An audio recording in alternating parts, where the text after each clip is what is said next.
हिमाचल प्रदेश इन दिनों कुदरत के कहर का शिकार बना हुआ है, जहां मानसून की मूसलाधार बारिश, भूस्खलन और बाढ़ ने चंबा, मंडी, कुल्लू से लेकर हमीरपुर तक कई जिलों में भारी तबाही मचाई है। नदियां उफान पर हैं, घर और दुकानें जमींदोज हो रही हैं, सड़कें बंद है और बिजली संचार की सेवाएं ठप पड़ी है। इस तूफानी मंजर के बीच प्रशासन, सेना और स्थानीय लोग राहत और बचाव के लिए दिन रात जुटे हुए हैं, मगर चुनौतियां कम होने का नाम नहीं ले रही। जून से अब तक इस मानसून ने सैकड़ों जिंदगियां छीन ली हैं, हजारों घर तबाह हो चुके हैं और अरबों रुपए का नुकसान हुआ है। मौसम विभाग की ताजा चेतावनी कह रही है कि अभी बारिश का खतरा जो है वो और मंडरा रहा है। आखिर क्या है हिमाचल की इस तबाही की पूरी कहानी, कैसे लोग इस आपदा से जूझ रहे हैं और क्या कोशिशें हो रही है और इस संकट से निपटने के लिए और इस वक्त क्या हालात हैं, आइए इस खास रिपोर्ट में देखते हैं हिमाचल के मौजूदा हालात और प्रभावित लोगों की जो दास्तान है उनकी जुबानी। देखिए ये खास रिपोर्ट।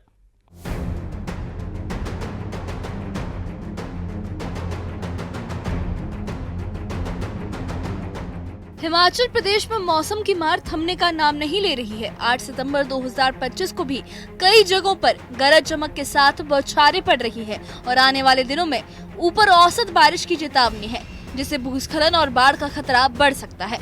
जून से अब तक इस मानसून ने 366 लोगों की जान ली है, 41 लोग अभी भी लापता हैं और 426 घायल हुए हैं। 6000 से ज्यादा घर पूरी तरह या आंशिक रूप से क्षतिग्रस्त हो चुके हैं, जबकि 1991 मवेशी मारे गए हैं। कुल नुकसान 4079 करोड़ रुपए से ज्यादा का आंका गया है। 3 नेशनल हाईवे समेत 820 सड़कें बंद है, बिजली की 1181 और पानी की 356 योजनाएं ठप पड़ी हैं।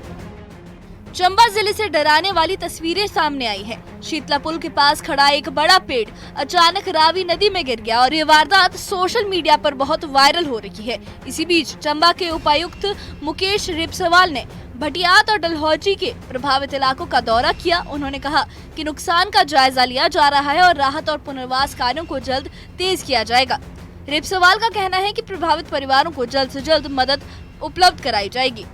मंडी जिले का बाली चौकी क्षेत्र भी भारी बारिश की मार झेल रहा है। यहाँ बाजार के पास जमीन धंसने से 1 और 2 मंजिला मकान ढह गया।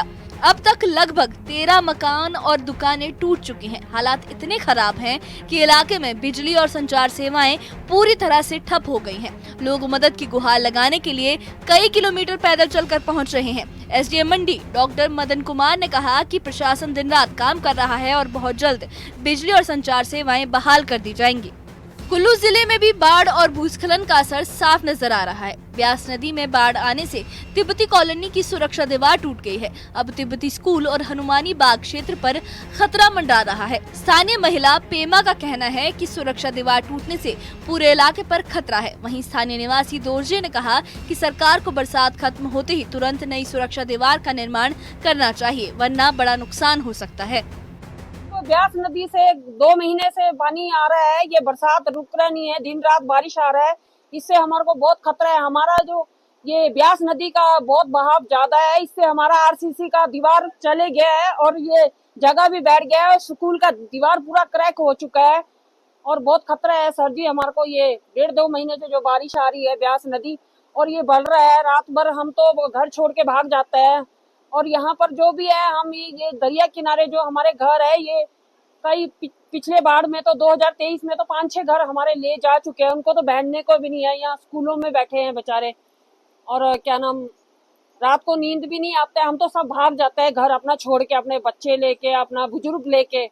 बाढ़ में इतना तबाही हो रहा है जी, बहुत खतरा है। रात को हम नहीं सोते हैं, यहाँ पर पानी ज्यादा हो जाता है। हम 2 तारीख को भी पानी हुआ था, उस दिन भी हम सब भाग गए थे यहाँ से अपना। कुल्लू डिस्ट्रिक्ट का है, ये हनुमानी बाग है, वार्ड नंबर 7 है।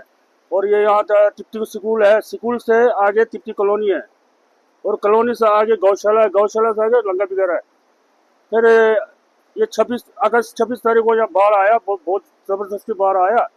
उस बाढ़ से यहाँ का क्रेट टूट गया था। अगर क्रेट टूट के क्रेट सीधा बैठ गया नीचे, अगर क्रेट पुट्ठा हो गया तो सारा यहाँ से लेकर लंगर बिगड़ तक पूरा पानी निकल जाना चाहिए यहाँ से। हमीरपुर में आपदा प्रबंधन को लेकर सियासत भी तेज हो गई है। बड़सर के विधायक इंद्रदत्त लखनपाल ने मुख्यमंत्री सुखविंदर सिंह सुक्खू की सरकार पर निशाना साधते हुए कहा कि आपदा पीड़ितों को अब तक राहत और मुआवजा नहीं मिल पाया है। उनका आरोप है कि सरकार सिर्फ कागजों में काम कर रही है, जबकि जमीनी स्तर पर लोग परेशानियों से जूझ रहे हैं। बहुत सारा नुकसान हुआ है। उसमें अभी सही आकलन तो नहीं किया जा सकता, लेकिन जिस प्रकार से हमारी बैरी की सड़क है पूरी की पूरी टूट गई है। सुक्कर खड्ड से जो बैरी की तरफ जाती है वो सड़क जो है पूरी खड्ड ने जो है अपना रुख मोड़ के जो है वो सड़क भी तोड़ दी है। और एक बैरी गांव है, वहाँ पर भी साथ में ऊपर को घर है, उनको भी खतरा हो गया है। तो भारी भरकम वहाँ पे रिटेनिंग वॉल लगाई जाएगी, तब कहीं जाकर मकान भी बचेगा और सड़क भी बचेगी।